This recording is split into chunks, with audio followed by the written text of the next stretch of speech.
Test 5. You will hear a number of different recordings, and you will have to answer questions on what you hear. There will be time for you to read the instructions and questions, and you will have a chance to check your work. All the recordings will be played once only. The test is in 4 sections. At the end of the test, you will be given 10 minutes to transfer your answers to an answer sheet. Now turn to Section 1.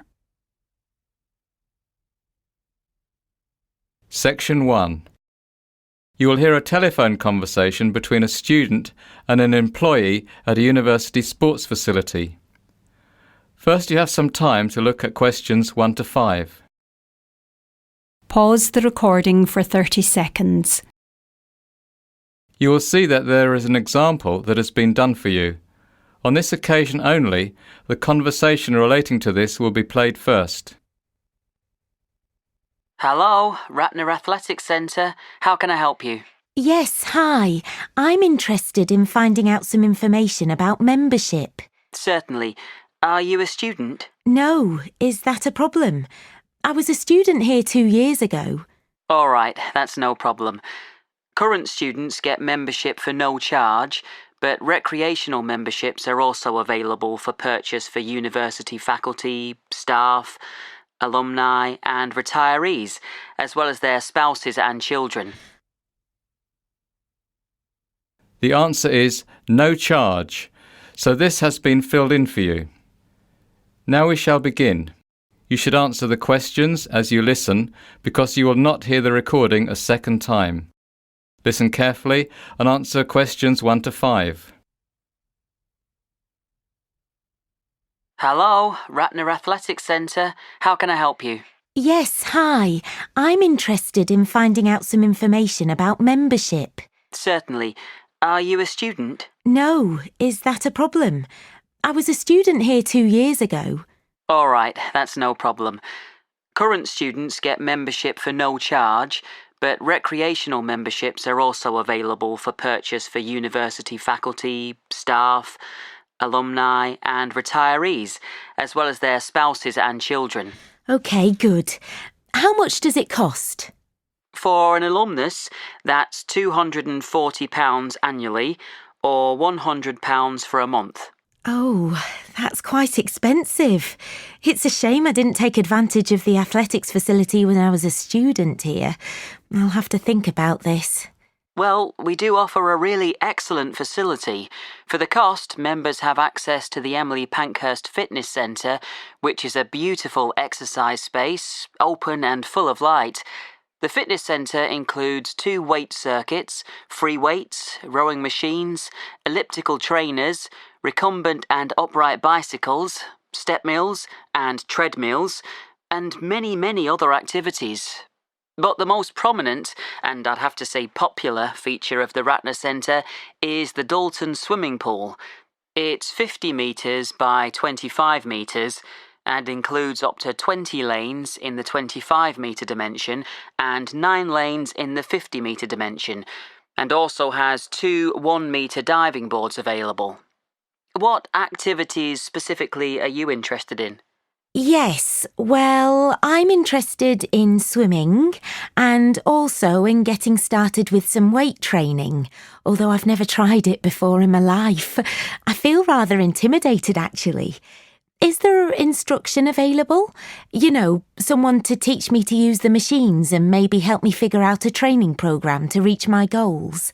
Yes, we have personal trainers available for an additional cost. We also offer fitness evaluation, which, by the way, I highly recommend for someone just starting out with weight training, and you would be orientated to the machines as part of this. Oh, one more thing. What are the opening hours? We're open from 6 in the morning to midnight on weekdays, and from 6 in the morning to 9 p.m. on weekends. Oh, that's good. All right, well, I guess I'd like to join. Before you hear the second conversation, you have some time to look at questions 6 to 10. Pause the recording for 30 seconds. Now listen and answer questions 6 to 10. Very well. Can I have your name, please? That's Shannon Fleet. SHANNONFLEET.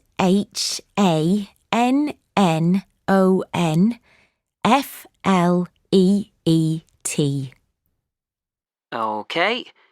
And your address? 24 Whitehall Close, Newcastle. Sorry, can you please spell the street name for me? Yes, of course. That's WHITEHALLCLOSE.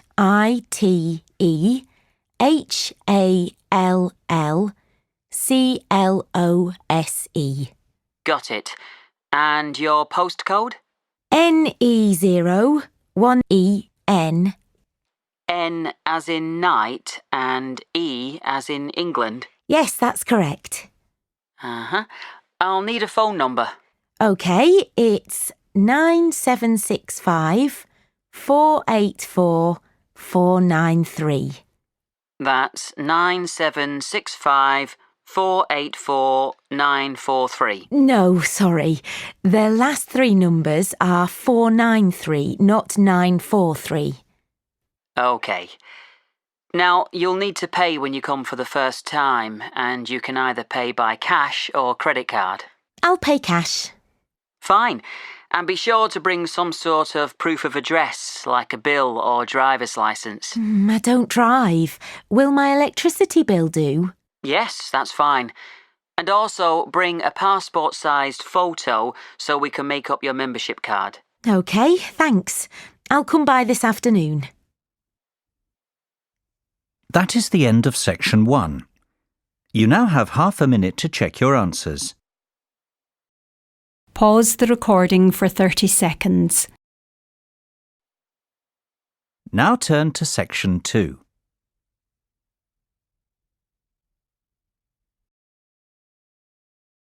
Section 2. You will now hear a speaker talking to a group of students planning to study in South America next year.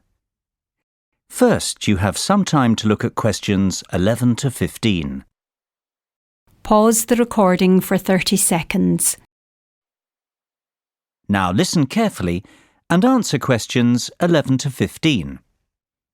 Hello there. Good afternoon. Thank you for finding the time in your busy schedules to come to the International Student Office's first orientation meeting for students going abroad to South America next autumn. By the way, if you haven't already signed next to your name on our attendance lists, they're located on the table at the entrance of the auditorium. Be sure to do it on your way out. Remember, this orientation meeting is obligatory, so you need to make sure we know that you're here. All right, to begin, we're going to be talking about health, and specifically the procedures that you have to go through in order to get your student visas for your host country. For all of you, this will entail gathering a folder of health information, such as vaccination records and proof from your doctors that you're not suffering from any serious contagious diseases. For many of you, this will also entail getting some extra vaccinations, depending on your destination country. All the specifics that each of you will need are to be found in your host country handbook that you received when you were accepted into the programme. Also, each one of you is required to attend a consultation with a doctor at the Student Health Centre who is specialised in travel medicine. The health centre can give you details about appointment times, but be sure to book your appointment early because the specialist is only at the health centre at certain times. To have the most benefit, you should have your meeting at least 4 to 6 weeks before your trip to allow time for your vaccines to take effect. Now, at this consultation, you will be given all the latest information about what vaccines you'll need and any other health considerations you need to be aware of. If you'll need to take medication for malaria, for example, or what to expect in case of any existing health issues. Before you hear the rest of the lecture, you have some time to look at questions 16 to 20. Pause the recording for 30 seconds. Now listen carefully and answer questions 16 to 20. Now, I want to talk in a bit more detail about some important health issues that many of you will face. First of all, I want to say a few things about malaria, which will apply to most of you with South American destinations. In most South American countries, malaria is present in some areas, but not in others. In Brazil, for example, the Amazon basin is a high-risk area, while the coastal cities, such as Rio de Janeiro and Sao Paulo, have a very low risk of malaria. So, if you will be studying in Sao Paulo, you will not need to take medication for malaria. However, if you are studying in Sao Paulo and doing fieldwork somewhere in the Amazon basin, then you will need medication. Likewise, if you plan to travel into rural regions, then you will need medication. You should be realistic about what your plans are, and if you decide not to take malaria medication, keep informed and don't travel to a high-risk area. We've had 2 instances of students returning with malaria in the last 5 years, and both cases had to do with spontaneous travel after their studies to areas with a high risk of malaria. Of course, there are quite a few other insect-borne illnesses that can be caught, so it's essential to avoid being bitten as much as possible, even if you are taking malaria medication. To prevent insect bites, you should wear long-sleeved shirts and long trousers whenever possible, and use an insect repellent on any bare skin. You should also bring a flying insect spray to help clear rooms of mosquitoes. The product should contain a pyrethroid insecticide. Bed nets treated with permethrin, if you will not be sleeping in an air-conditioned or well-screened room, are also a very good idea. Although it's not always possible, it's best to remain indoors in a screened or air-conditioned area during the peak biting periods of dusk and dawn. Finally, in much of South America, there is a risk of schistosomiasis, a rather nasty parasitic infection that can be contracted in fresh water. So do not swim in fresh water except in well-chlorinated swimming pools. Any questions so far? That is the end of section 2. You now have half a minute to check your answers. Pause the recording for 30 seconds. Now turn to section 3.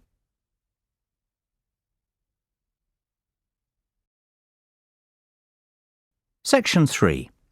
You will hear a group of students filling out an evaluation form for one of their classes. First, you have some time to look at questions 21 to 23. Pause the recording for 30 seconds. Now listen carefully and answer questions 21 to 23. Joshua, Ethan, wait! Don't leave yet.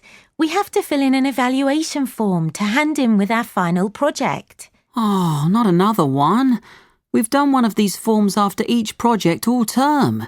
It's a bit of a waste of time if you ask me. They just want to give us a chance to have our say about the project. But I haven't much of an opinion about it either way. It's just a project. Yeah, but if you did... Then it wouldn't be a waste of time, I suppose. What's your point? Well, just say you have no opinion. What's the problem with that? You're right, I'll do that. And it'll be easier than making something up. But even if we had issues and wrote them down, do you think anyone reads them? I rather doubt it. Of course they do. Remember in the first term, when there were some problems with people in some groups not doing their fair share of the work? There were lots of comments about this on the evaluation forms, and so Dr. Smith came and talked to us about it and decided to add the individual evaluation forms so we could each evaluate our other group members' effort. That was a really important outcome. See, Ethan, without the evaluation forms, we wouldn't have the opportunity to report what a slacker you are. Oh, come on. I've done as much work as anyone. Yeah, it's easy to joke around because we're a good team. My last team wasn't so good though, and I was really grateful for those forms. OK, let's get it done so we can go. Before you hear the rest of the conversation, you have some time to look at questions 24 to 30. Pause the recording for 30 seconds. Now listen and answer questions 24 to 30. OK, first we have to rate the project from 1 to 5 and comment on any good or bad points. We do this part together. Yeah, what do you think? 4? Yeah, why not? Why 4 and not 5? I don't really think there was much wrong with it. It was a good project. The tasks were well thought out. Not like the last one where one of the tasks was impossible because there was no research on the subject. I agree with you, Josh. There weren't technically any problems with the project. It's just that I like projects to have a sort of practical point. You know, we should see some sort of reason for doing it, other than the grade, of course. If it had some sort of real-world application, it would have been perfect. What do you think, Ethan? I don't know. Why don't we give it a 4.5? That's a good idea. Can we do that? I don't see why not, and I agree. 4.5. So, what about good points? Josh said it's well thought out. Anything else? I liked having a choice between 2 topics. I mean, some topics just don't interest some people. Yes, you're right. Unfortunately, I thought they were both boring. Oh, I'm sounding a bit negative, aren't I? I can't think of any specific good points. Oh, that's all right. Let's move on to the bad points. You're eager to go, aren't you? Yeah, I'm going camping tomorrow and I have to pack. But back to the topic. I haven't got an opinion about bad points. Lily's already said her share. What about you, Joshua? Any complaints? No, I think it was a good project. Well, if I had to say something, I guess it would be the timescale. I think they should have given us more time to do this final project since it was a larger part of our grade. But I don't think that's a big deal. OK, I think we're done. We just have to do the individual evaluation forms and that's it. That is the end of section 3. You now have half a minute to check your answers. Pause the recording for 30 seconds. Now turn to section 4.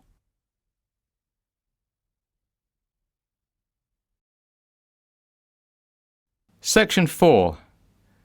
You will hear part of a lecture in a marketing course. First, you have some time to look at questions 31 to 40. Pause the recording for 1 minute. Now listen carefully and answer questions 31 to 40. Today we're going to look at marketing over the lifetime of a product and how the different phases in the product lifecycle impact on the kinds of marketing decisions we make and influence the marketing strategies we employ.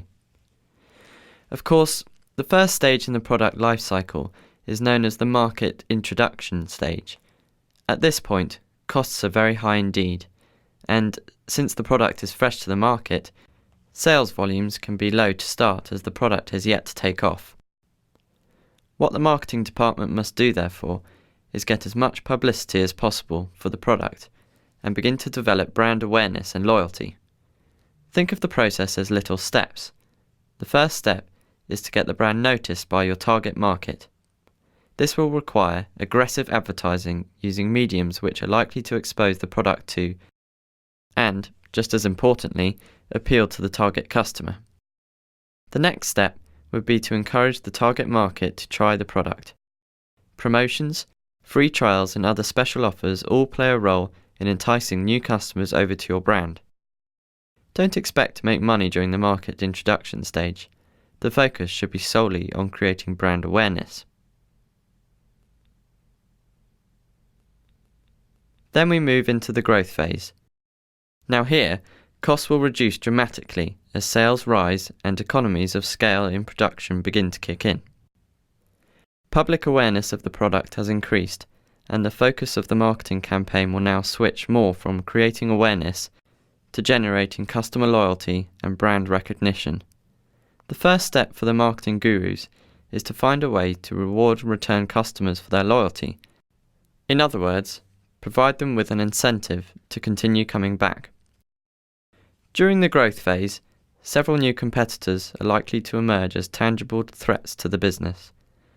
The next step for the marketing team, then, is to differentiate their brand from the alternatives on the market. Unless customers see your product as distinct from the competitors, they really have no reason to remain loyal to it. Therefore, this brand differentiation that I've just spoken of is vital. So, you've grown your business, now it's time to sit back and reap the rewards. We're into the maturity stage. During this period, sales will peak as the saturation point is reached. Competition will be intense, however. The work you have done on developing brand loyalty and differentiating your product from that of competitors will really pay off now. The marketing department must continue to differentiate the brand from competitors and, if possible, diversify the product features. That is, find new applications for the product in order to open up potential new markets and prolong the maturity stage. The final stage in the product life cycle is saturation and decline. Some would argue that reaching this stage is a natural progression for every product. However, there is a growing belief that, should the marketing department do its job properly, the product should stabilise and never really fall into decline. We'll examine this debate a little more closely next time. That is the end of section 4. You now have half a minute to check your answers. Pause the recording for 30 seconds. That is the end of the listening test. In the IELTS test, you would now have 10 minutes to transfer your answers to the listening answer sheet.